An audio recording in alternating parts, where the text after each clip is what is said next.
What's up, guys? It's your boy, 20K13.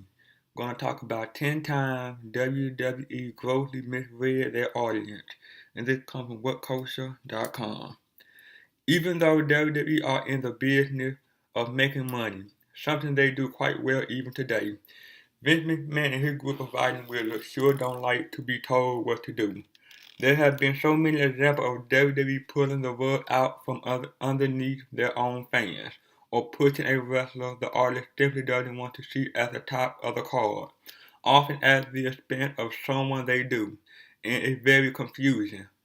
In fairness, McMahon and his staff get a lot of things right, but most of the time when they get something wrong, it's because they've thrown their toys out of the pram at a certain audience reaction to what they're presenting, or flat out beat their head against the proverbial brick wall until people simply accept it. This article is all about those times when the WWF WWE chose not to listen to their core fan base, instead trying to force things down a certain path. Quite clearly, this really works because people don't always want to be told who to cheer or boo for. There are exceptions to that, but these ones aren't on that list. Instead, they on this one, looking at 10 times McMahon misread his audience.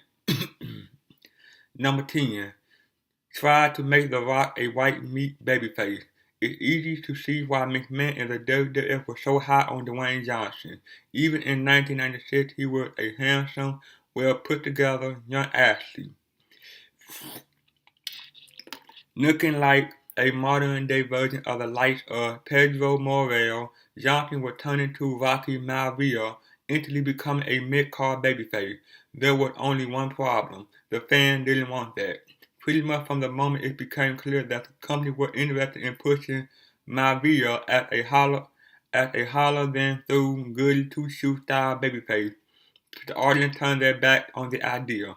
Just months after he had made his debut at the 1996 Survivor Series, becoming the sole survivor during his match, Maivia was festooned with chants of "Die Rocky Die" and other negative responses.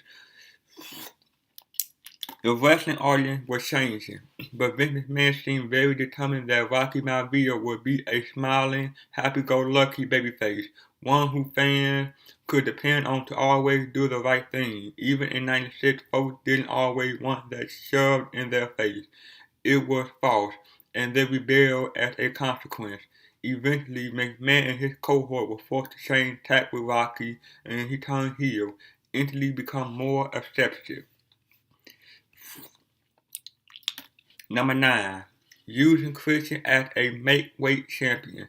The circumstances surrounding Christian's capture of the World Heavyweight title in the spring of 2011 obviously hint on the fact that his good friend Adam Ed Copeland was forced to retire from in-ring competition, scheduled to meet Alberto Del Rio for the title in a ladder match at the Extreme Rules pay-per-view. Copeland was unable, so WWE placed Christian into his place. What transpired was a truly wonderful organic moment, as Ed looked on at his lifelong friend climbing the ladder, grabbing the belt, and living out his childhood dream. There was a real story to tell there, and people were excused by the prospect of Christian, a notorious hard worker, finally getting his due. At the next SmackDown taping, Christian lost the belt to Randy Orton, and fans turned on the match in a big way. So hostile was the response that Orton even reacted on social media, claiming that he wouldn't let the minority spoil his moment. Sadly for Randy and WWE, it wasn't the minority. Fans viewed Christian in a way the company didn't, as a main event level star. Number 8. Overlooking talent in favor of Mark Henry. Signed in 1996, Mark Henry was given an unprecedented decade-long contract with the World Wrestling Federation, and the world's strongest man remains a part of WWE programming today. That's somewhat remarkable because Henry never once came close to justifying his bumper deal, and didn't become the top star that the promotion so badly wanted him to. In many ways, Mark Henry was signed to be a main eventer right from the start, with the thought of being that he could help lead the WWF into the new millennium, as starting as it may be now. That was the line of thinking in the mid-90s, and the company started getting on board the hype train, labeling the guy as the future. One story told by Bret Hart involved a backstage meeting, whereby WWF employees were busy picking out designs for a new range of Mark Henry t-shirts. Steve Austin happened to walk past and asked about the possibility of a Stone Cold shirt, something which was met with a frothy response. Obviously, just a few short years later, his Austin 316 item would be the biggest selling t-shirt in promotional history. Not anything featuring Mark Henry. Imagine that. Number 7. Treating WCW like second-class citizens. Any storyline involving a WCW invasion of the WWF or vice versa should have been huge. Fans had long dreamed about the prospect of seeing guys like Sting face The Undertaker or Goldberg square off against Steve Austin, but neither of those matches would ever end up happening. Instead, the WWF acquired the contract of 24 full-time WCW wrestlers. The list was missing the likes of Sting, Ric Flair, Goldberg, and the NWO. Star fans had come to associate with the Atlanta organization, even though names such as DDP, Buff Bagwell, and Booker T came over to the WWF side. They be woefully treated, especially in the case of Page. Bagwell pretty much caused his own problem, acting like a jackass backstage, but DDP was placed in the awkward spot of stalking the Undertaker's wife, then being treated like a glorified jobber once Taker got his hand on him. One of WCW's biggest stars, Page, should have been portrayed as a real threat, but the WWF didn't really believe fans would take the WCW guys seriously, which is obviously ridiculous. In effect, WCW wrestlers were treated like a lesser entity than their WWF counterparts, but the real victim was the fans, as this can't-miss story turned into a muddy nightmare.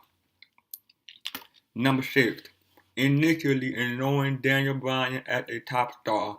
WWE may not want to admit it now, but it's generally accepted that the company was less than thrilled by the prospect of pushing Daniel Bryan into the spotlight. Yes, it's clear that the promotion has recognized exactly how talented the man really is when inside the ring. And no, they simply cannot ignore the connection he had with fans, but it wasn't for lack of trying. Introduced as part of the old NXT show in 2010, Bryan was pretty much portrayed as a great wrestler, but someone who wasn't the ideal fit for the more sports entertainment-oriented WWE. This was the case right up until very recently, when those in charge realized that the man had much more to offer than simply being a solid worker inside the square circle. It seems that WWE management felt the huge response Bryan was receiving from fans was a necessary nuisance, one that would disappear over time, but that didn't prove to be the case. Instead, Daniel Bryan wrestled and worked his way into the main event mix, capturing the imagination of almost everyone who watched him perform. At last, WWE seems to have embraced him as one of their own, instead of an outsider who would be more at home the independent scene. Number 5. Batista win Royal Rumble 2014. Things have a funny way of turning out. WWE fans may have given Roman Reigns a pretty negative reception when he won the 2015 Royal Rumble, but he would have been treated like a conqueror hero had he won the 2014 version of the infamous match, this securing a slot in the main event at WrestleMania 30. It was not to be, and Batista was the one chosen to win the 2014 Rumble and go on to Mania, largely because of this decision. The whole pay-per-view fell a little flat. People were not pleased at all that the Asian former world champion was the Rumble winner. Incredibly, both Batista himself and WWE seemed a bit surprised that enthusiasts wasn't excited to see him emerge victorious. Scrambling, WWE turned the animal heel, instantly recognizing that fans were simply not going to cheer him as a main event babyface in 2014, at least not when he had been put ahead of rising stars like Reigns and Daniel Bryan. The 2014 Royal Rumble should stand as a classic example of WWE misreading what their fans want, because there has arguably never been a Rumble that ended to such a tepid reaction. Number 4. Trying to make Roman Reigns John Cena light. Part of the reason for the strange way fans responded toward Roman Reigns between his 2015 Royal Rumble win and main event match against Brock Lesnar at WrestleMania 31 was because WWE creative team seemed interested in turning the man into the complete opposite to what had endeared him to fans in the first place.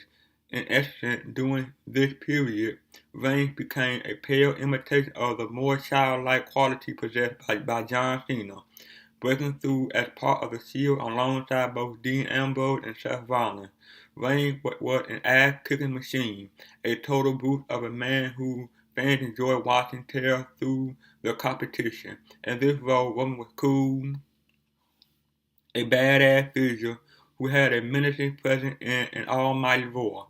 It's forgivable that WWE would want to expand his character from this somewhat, but why make him a poor man version of an already existing character, especially one so ill-fitting to his overall presentation and previous work?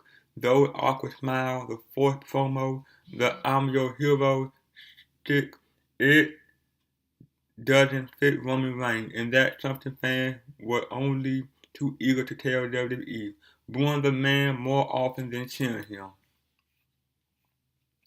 Number 3. Turning Steve Austin heel. Speaking of moving away from things that wrestling fans like about certain characters, one other classic example is the one set by Stone Cold Steve Austin at WrestleMania 17 in 2001. Facing The Rock in the main event, this babyface versus babyface confrontation had an interesting twist because Austin was never what people would consider a straight-up good guy. On the contrary, Stone Cold danced to the beat of his drum, or more accurately, drank beer to it. There was nothing especially nice about the character. He was a foul-mouthed, violent, and aggressive dude, and fans adored him for it, living recklessly through his attempt to undermine the authority of one Vince McMahon. In short, that's what people expected from Austin, but they certainly didn't see his heel turn at Mania 17 coming. After all, why would they? It made little sense that this duo who had spent years at loggerhead would suddenly see eye to eye. Also, that Austin could have the WWF heavyweight title around his waist.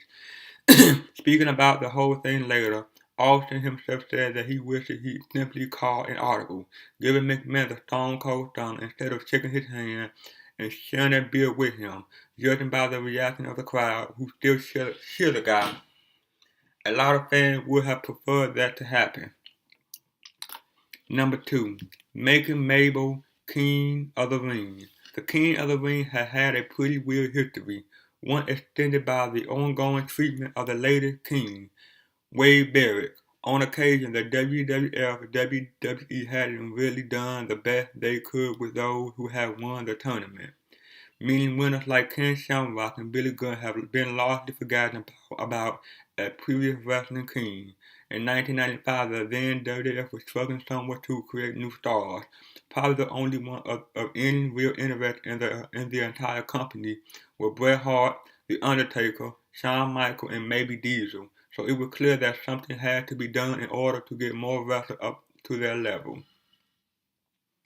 Unfortunately for the fans, Vince McMahon chose Mabel, having pretty much exclusively worked as a tag wrestler before this big push. Mabel won the '95 King of the Ring, even beating The Undertaker on his way to the crown. The event itself was pretty dull, and the fact that the company announced Mabel vs. Diesel as the main event of SummerSlam did little to hype that particular show either. It wouldn't be long before the big man was away from the main event scene, but fans didn't want to see him there in the first place. And number one, shoehorning Lex Luger into Hulk Hogan's shoes. In 1993, Hulk Hogan left the WWF and Hulkamania wouldn't grace the company again until 2002. As Bob Dylan once said, the time they are a-changing, and they certainly were in the wrestling world. Hogan had been on top since the mid-80s, and something fresh was required in order to shake up the product. Smaller, more robust, and technical wrestlers like Bret Hart and Shawn Michaels seemed to be the future. And it was remarkable to see them headline at the 1992 Survivor Series in a match that resembled something grappling fans could expect to see more in WCW circa 1989. Vince McMahon seemed impressed at ringside beyond the announce desk, but he had something different up his sleeve. He was going to try the Hogan experiment again, this time with someone else. Enter Lex Luger, who initially signed on as an ambassador for McMahon World Bodybuilding Federation. Relatively quickly, Luger started wrestling, going under the guise of a stereotypically arrogant and vain heel. From there, he would transition into American hero Lex Luger, but fans didn't really buy what the WWF was selling. The whole thing failed, and Lex would be gone by 1995, returning from where he came, WCW. Simply put, the WWF audience didn't want another Hulk Hogan. They wanted something new, and this they rejected the idea to turn Luger into the next Hulkster. Well, that's it, guys. Like, comment, subscribe. See you guys on the next one. Peace.